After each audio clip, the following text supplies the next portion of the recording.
On parle souvent d'abandon, et pourtant il y en a un dont on ne parle jamais. L'abandon déguisé. Celui qui ne fait pas de bruit.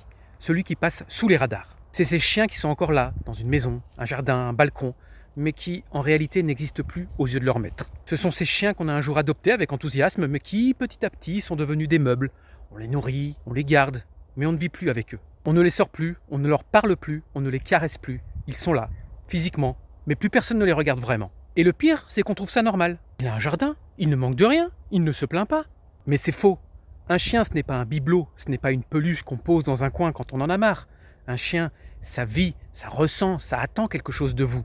Alors qu'est-ce qui est pire finalement? Le chien abandonné dans un refuge qui a peut-être une chance d'être adopté par quelqu'un qui prendra soin de lui, ou celui qui reste toute sa vie dans une maison où plus personne ne le regarde? Le problème, c'est que ces chiens-là ne font pas de scandale, ils ne pleurent pas, ils n'aboient même plus, ils finissent juste par s'éteindre lentement, en silence. Et si ça vous dérange de l'entendre, imaginez ce que ça fait de le vivre.